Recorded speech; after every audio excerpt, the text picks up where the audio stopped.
तो लगभग 6 साल से रिहाना का कोई सॉन्ग नहीं आया। रिहाना को इंडिया में कितने लोग जानते थे? मुश्किल से वो लोग जो कि अंग्रेजी गाने को सुनते हैं वो जानते थे कि रिहाना कौन है। खुद राकेश टिकैत जो डकैत बैठा हुआ है वहां पे, उसको जब सुनने में आया कि रिहाना ने ट्वीट किया है, ग्रेटा थनबर्ग ने ट्वीट किया है, चलो माना कि मियां खलीफा को कुछ लोग जानते भी होंगे क्योंकि उन्होंने बहुत सामाजिक कार्य किए और हमेशा करती रहती हैं, तो उनको वो जानते भी होंगे। लेकिन इन दोनों को, जो किसान आंदोलन में जो बैठे हुए हैं, जो खुद के स्वघोषित किसान हैं, जो स्वघोषित किसान नेता हैं, उनको भी सुनकर आश्चर्य होगा कि हाँ वो तो ठीक है, पर ये है कौन?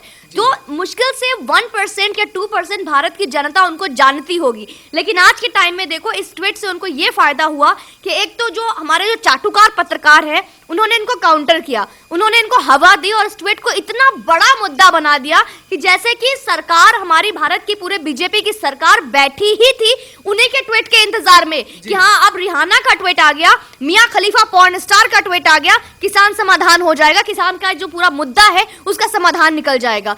इसी तरीके से किसान आंदोलन जो है ये एक सिर्फ और सिर्फ षड्यंत्र है और ये आंदोलन किसान आंदोलन नहीं, भारत तोड़ आंदोलन है, हिंदुस्तान तोड़ आंदोलन है, सारे खालिस्तानियों का एक गुट है। अगर आपने देखा होगा, अहमद हलीवाल का एक वीडियो वायरल हुआ था जिसमें वो क्लियर बोल रहा है कि चाहे ये किसान आंदोलन खत्म हो जाए लेकिन ये खालिस्तानी आंदोलन खत्म नहीं होगा, कंटिन्यू रहेगा। रीजन बिहाइंड इट कि इनकी जो फंडिंग है वो इस लेवल की हुई है, इनके पास इतने मोटे फंडिंग है। और कहां से आ रहे हैं ये पैसे? कहां से आ रहे हैं ये पैसे? अभी इस तरीके की बिना किसी भविष्य में कोई प्लानिंग नहीं है। तो इसी तरीके से राकेश डकैत ने अनाउंसमेंट कर दिया कि अक्टूबर तक चलेगा। ये अक्टूबर तक की घोषणा किस बिहाफ पे आप कर रहे हो? मतलब आप जो कह रहे हो कि आपने जो 11-12 बार बैठक हुई है उसमें कोई समाधान नहीं निकला, इसका मतलब ये कहना चाहते हो कि आगे जो बैठक समाधान निकालने की कोशिश सरकार करेगी उसमें भी आप कोई समाधान नहीं निकालना चाहते हो, क्योंकि आपने पहले ही अपना माइंड सेटअप कर लिया है, एक मास्टरमाइंड प्लान बना लिया है कि सरकार चाहे कोई भी गुंजाइश कर ले, चाहे कोई भी अमेंडमेंट ला दे, कोई भी चेंजेस ला दे, कोई भी इंप्लीमेंट ला दे, चाहे वो बिल को खारिज भी क्यों ना कर दे, लेकिन मैं इस आंदोलन को खत्म नहीं करूंगा। क्यों? क्योंकि मुझे फंडिंग हुई है। आप दंगे करो, ये संविधान में नहीं है, आंदोलन करना संविधान में, पर दंगा करना कहीं नहीं है। तो आज राकेश टिकैत इस तरीके की जो बातें कर रहे हैं, ये भूल जाते हैं कि सारे किसान नेता, चाहे ये हरियाणा, राजस्थान, पंजाब से होंगे, पर उनको उत्तर प्रदेश जाना और उत्तर प्रदेश में किस तरीके से विकास दुबे की गाड़ी पलटी है उनको अच्छे से याद और अच्छे से पता है। पहले तो रिहाना का जो घटना हुई सबने देखा 26 जनवरी को, उसके बाद रिहाना का ट्वीट करना 18 करोड़ रुपए लेके, और उसको किस तरीके से देखती हैं? देखिए, पहले तो आपका बहुत बहुत धन्यवाद कि आपने इतने मशहूर चैनल पे मुझे मौका दिया बोलने का। लेकिन देखिए, ये जो किसान मुद्दा है, जो किसान आंदोलन जो दिल्ली और दिल्ली के आसपास के एरिया में दिन पर दिन, आज लगभग 3 महीने होने को आए हैं, 3 महीने हो चुके हैं इसको। जैसे आज 6 तारीख है और चक्का जाम की बात हुई और कुछ चक्का जाम को लेकर कई चीज़ें हमें देखने को मिली। दिल्ली कहीं ना कहीं एक दहशत में था। मैं दिल्ली में रहती हूँ और कहीं ना कहीं मैं खुद दहशत में थी और हम कहीं बाहर नहीं निकल पाए और बहुत लोग ऐसे थे जो डरे हुए थे, क्योंकि जिस तरीके से 26 जनवरी को गणतंत्र को तिरंगा का अपमान हुआ और तिरंगा के अपमान होने के बाद भी उन हाथ को नहीं काटे गए, उन हाथ के ऊपर तलवार नहीं चले, उन हाथ को गोलियां नहीं मारी गई, सरकार आज भी चुप क्यों है? आज सबके मन में ये सवाल उठती है। जैसे आज देख लीजिए कि हमारे देश की, आज ये हमारा हिंदुस्तान है, ये हमारा देश है, जो हमारे देश में रहते हैं, हमारे देश का खाते हैं, हम हिंदुस्तान के, हम हिंदुस्तानी हैं और हमें फक्र है, इस पे नाज है, गर्व है कि हम हिंदुस्तानी हैं। और कुछ ऐसे लोग हैं जो इसी धरती पे रहते हैं, इसी धरती का खाते हैं, इसी धरती का, इनका शुरू से लेकर धरती का जो अस्तित्व है वो हिंदुस्तानी है। लेकिन वो गुणगान किसका गाते हैं? खालिस्तानी का। वो गुणगान किसका गाते हैं? कनाडा, यूएस, चाइना और पाकिस्तान का। क्योंकि फंडिंग, पैसे में लेकर उन्होंने अपनी जमीर को बेच दिया, अपने देश को बेच दिया। आज मुद्दा ये देखिए, रिहाना आ गई इसमें, ग्रेटा थनबर्ग आ गई इसमें, लेकिन वो 18 साल की एक पागल लड़की, एक पागल ही कहूंगी, विचित्र है वो, 18 साल की पागल बच्ची को इस्तेमाल किया जाता है। उसको जो सामने आई कि 18 करोड़ रुपए दिए गए, बाद में around $2.5 million, I think $2.5 million something around, वो इतना उसको फंडिंग हुई, जो कि एक स्काई रॉकेट, एक पीआर एजेंसी है, जो कि अहमद हलीवाल, जो मोहम्मद हलीवाल है जिसको कि डायरेक्टर है, उस एजेंसी के द्वारा, उस पर्टिकुलर उस खालिस्तानी डायरेक्टर के द्वारा इस सारी चीजों को किया गया, जिसमें कि यूएस, यूके, कनाडा, इटली, सारे कंट्रीज का इसमें कंट्रीब्यूशन है। तो इतना सब कुछ एक्सपोज होने के बाद, जब आपने देखा होगा ग्रेटा थनबर्ग का जब एक टूल किट पोस्ट हुआ था, जो एक मैं कहूंगी टूल किट ने एक मिस्टेक किट था, जिसको कि बाद में उसने डिलीट कर दिया। लेकिन वहीं पे वो जो डिलीटेड ट्वीट थे, जो उनके ट्विटर हैंडल से किए गए थे, जो वायरल हुए, उसमें बहुत सारी चीजें मेंशन की गई।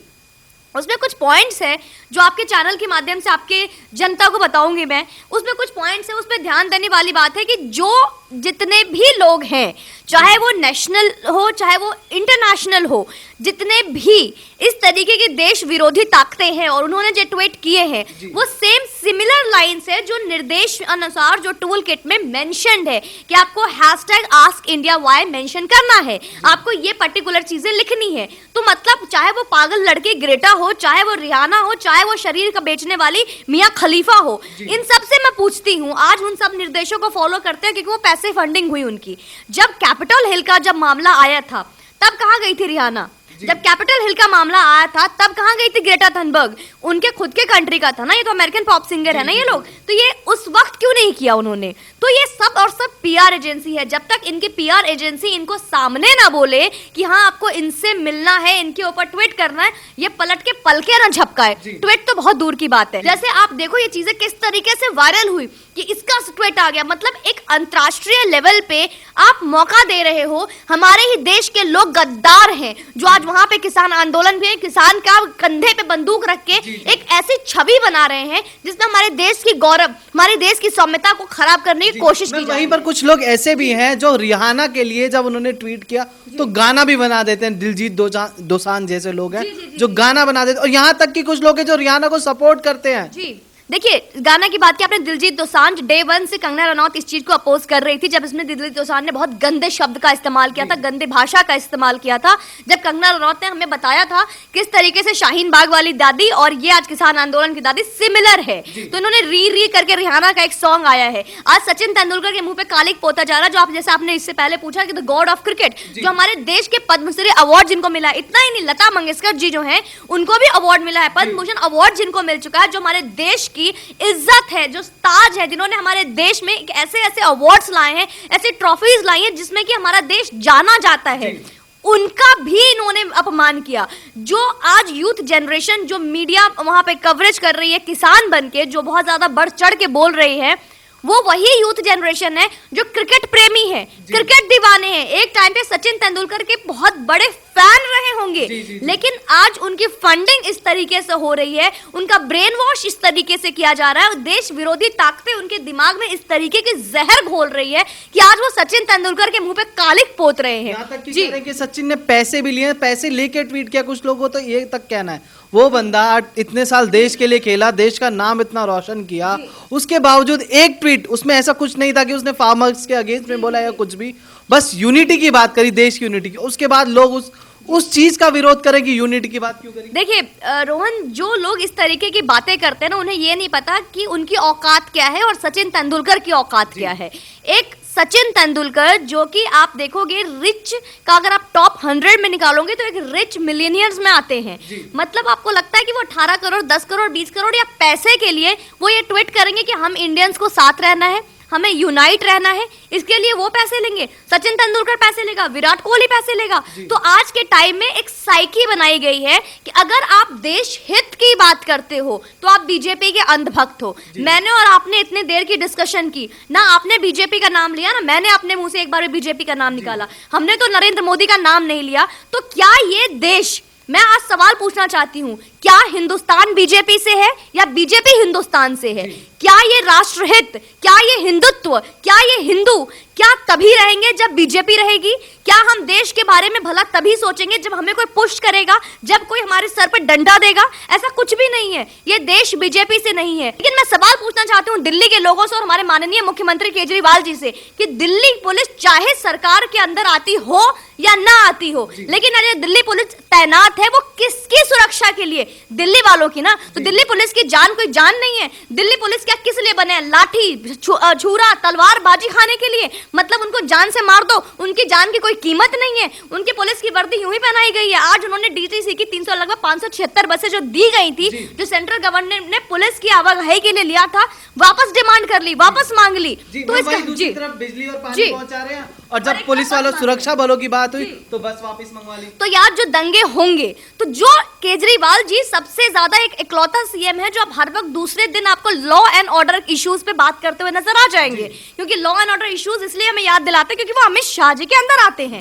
तो इसलिए वो हमें याद दिलाते हैं कि लॉ एंड ऑर्डर अच्छा नहीं है, ये अच्छा नहीं है। और आज जब पुलिस जहां पे स्टेट गवर्नमेंट को पूरा सहयोग करना चाहिए, तो सिर्फ और सिर्फ पंजाब चुनाव के लिए ये दिल्ली को जलाने के लिए तैयार हो चुके हैं। बस मेन कारण इनका ये कि पंजाब वालों को खुश करने के लिए दिल्ली को जला दो, क्योंकि दिल्ली में तो 2 बार ये जीत चुके हैं, अब पंजाब में इनको इलेक्शन लड़ना है, पंजाब को जीतना है, तो दिल्ली की उनको कोई फिक्र नहीं है, नहीं दिल्ली वालों की फिक्र है। जी मैम, राकेश टिकैत ने सब जगह पर जो चक्का जाम होना था सब जगह पर अलाउड किया गया, हाँ सब जगह चक्का जाम होगा, पर यूपी और दिल्ली और उत्तराखंड में बोला कि यहाँ चक्का जाम नहीं हुआ, तो इसका क्या लगता है आपको, क्या कारण रहेगा इसका? देखिए, अगर आप देखे होंगे 26 जनवरी को जहां पे जब गणतंत्र का और तिरंगा का अपमान हुआ था, इन जितने भी किसान नेता हैं उनके बीच आपस की जो गुटबाजी थी, जो आपस की साझेदारी थी, उसमें कहीं ना कहीं एक फूट पड़ गई थी। जो आप देखोगे वीएम सिंह जी जो अलग हुए थे, जो वाकई में किसान नेता हैं, जिनको कि वाकई में किसान के फायदे नुकसान समाधान से फर्क पड़ता है। अगर आप उनका एक इंटरव्यू देखेंगे तो उन्होंने साफ साफ शब्दों में कहा था कि हम इंतजार करते थे कि जब राकेश टिकैत जी सरकार से बात करके वापस आएंगे तो कोई समाधान निकाल कर लाएंगे, कोई हमें खुशखबरी सुनाएंगे, लेकिन उन्हें तो किसी चीज से मतलब ही नहीं था। राकेश टिकैत जी सिर्फ इस पे डगे हुए थे, यस नो, क्योंकि उन्हें पता था कि सरकार यस नो पे बात नहीं करेगी, और ऐसा कभी भी नहीं होता है। अगर हमें किसी भी चीज प्रॉब्लम है, संविधान हमें अपने हक की लड़ाई करने की एक राइट देता है, एक हक देता है कि संविधान में ये है कि फ्रीडम ऑफ स्पीच आपके पास है, एक कहते हैं ना व्यक्तिगत की आजादी है, लेकिन संविधान जो एक समाज में जो कानून बने हैं उसके दायित्व को फुलफिल करना भी हमारी जिम्मेदारी है। आप दंगे करो ये संविधान में नहीं है, आंदोलन करना संविधान में, पर दंगा करना कहीं नहीं है। तो आज राकेश टिकैत इस तरीके की जो बातें कर रही है, भूल जाते हैं कि सारे किसान नेता चाहे ये हरियाणा, राजस्थान, पंजाब से होंगे, पर उनको उत्तर प्रदेश जाना है, और उत्तर प्रदेश में किस तरीके से विकास दुबे की गाड़ी पलटी है उनको अच्छे से याद हो और अच्छे से पता है। उनको पता है मुनव्वर फरूकी आज मध्य प्रदेश से छूट गए, लेकिन कैसे आगे उत्तर प्रदेश में केस अभी भी दर्ज है उनको, तो उन्हें पता है उत्तर प्रदेश का जो मुख्यमंत्री बैठा हुआ है उनके साथ क्या हुआ था। आपने अभी देखा होगा जब आपके जो नेता जब गए थे किस तरीके से मुंह पे उन्हें धमकी दे रहे थे, तो उनके साथ क्या हुआ था, जो मालवीय नगर के नेता, उनका नाम नहीं याद आ रहा, सोमनाथ भारती जी के साथ क्या हुआ था, किस तरीके से वहां पे स्वागत किया जाता है। तो जो उत्तर प्रदेश की जो हॉस्पिटैलिटी है ना, जो स्वागत होता है, वो राकेश टिकैत को अच्छे से पता है। बस यही कारण है कि वो उत्तर प्रदेश पे उंगली नहीं उठाएगा। इसको पता है कि उत्तर प्रदेश में जो स्वागत होगी वो दिनों दिन गायब हो जाएगा, अगले दिन राकेश टिकैत का नाम भी लोग याद नहीं रखेंगे। जी मेरा आखिरी सवाल है आपसे कि लोगों को जब जो चीजें हुई, जितने भी विपक्ष है उनको किसी चीज से दिक्कत नहीं हुई कि 26 जनवरी को क्या हुआ, किसी ने उस पर बात नहीं करी। जब पुलिस ने किसानों की प्रोटेक्शन के लिए, क्योंकि कई जगह पर देखा गया कि जो लोकल लोग थे वो आकर लड़ने की या मतभेद होने की शंका जताई जा रही थी, इस चीज की कोशिश करी कि रोकेंगे, और 12 लेयर की जब बैरिकेडिंग कर दी, तार वार लगा दिए, तो विपक्ष को उससे भी दिक्कत होने लगी कि ये तार क्यों लगाया, ये क्यों किया। और किसी ने तो ये भी कह दिया, जो हरमनप्रीत सिंह जी है, कौर जी है, उन्होंने कहा कि ये ऐसा लग रहा है कि पाकिस्तान बॉर्डर है। इस पर आप क्या कहना चाहेंगे? देखिए, अगर आपने जैसे सिंगर हरमन की बात की और मैं इन सब की बात करूंगी, तो एक बॉलीवुड सिंगर और भी आपने आज मैंने देखा उनका एक ट्वीट वायरल हो रहा है, इन सब का एक गुट है, क्योंकि इन सब का एक प्रोपेगेंडा है जो आपने टूल किट में आपने ऑलरेडी देखा होगा, टूल किट में सब कुछ मेंशन्ड है। तो चाहे वो मिसेस कौर हो, चाहे वो बॉलीवुड के सिंगर हो, चाहे वो बॉलीवुड के सेलिब्रिटीज हो, चाहे वो अमिताभ बच्चन जी ही क्यों ना, वो भी किसान आंदोलन में बढ़ चढ़ के बहुत ज्यादा इंटरेस्ट ले रहे हैं, चाहे वो हमारे सौरभ भास्कर ही क्यों ना हो, इन सबको एक गुट है। और ये सारे उनको पता है कि एक ट्वीट, आज के टाइम में कोई तलवारबाजी नहीं चल रही है। आज का वॉर देखो तो सिर्फ यूट्यूब और ट्विटर पे जाके सिमट गया है। ट्विटर पे ट्रेंडिंग है, मतलब वो फेमस हो गया। आज रिहाना ने एक ट्वीट कर दिया, वो वायरल हो गई। आज पिछले एक हफ्ते से हम रिहाना का डिस्कशन कर रहे हैं, तो आज यही चीजें हैं, ट्विटर पे डिस्कशन चल रहा है। तो आप जैसे आपने सवाल पूछा इस तरीके से, तो इसमें मैं यही बोलूंगी कि आप ये जो आंदोलन हो रहा है और जिसमें कि बड़े बड़े सेलिब्रिटीज जो हिस्सा ले रहे हैं, तो बॉलीवुड हो या फिर क्रिकेट जोन हो, चाहे वो सिंगिंग की जोन हो, चाहे वो पंजाब हो, चाहे वो कोई भी स्टेट हो, आज 2 टुकड़े में बट गया है। एक जिन्हें पता है कि वहां पे बैठे हुए स्वघोषित किसान है, स्वघोषित किसान नेता है। दूसरा जिनको पता है कि ये वही लोग हैं जो हमारे हिंदुस्तान को तोड़ सकते हैं, जिससे बीजेपी सरकार गिर सकती है, जिससे नरेंद्र मोदी गिर सकते हैं। तो बस एक ये वजह है जो एक देश विरोधी ताकत है, और देश में रक्षा करने के लिए देश हित में भी लोग बैठे हैं जो आज लड़ रहे हैं। तो इन्हीं के भरोसे आज हमारा देश टिका हुआ है, और आगे भी हम जैसे लोग लड़ते रहेंगे और अंतिम दम तक लड़ते रहेंगे, क्योंकि एक नरेंद्र मोदी, योगी आदित्यनाथ और शिवराज सिंह चौहान जैसे लोगों पे हम डिपेंडेंट नहीं हो सकते, क्योंकि सरकारें आएंगी जाएंगी, लेकिन हमें पता होना चाहिए कि हमारा दायित्व क्या है, तभी हमारा देश सुरक्षित रहेगा। जी धन्यवाद। धन्यवाद।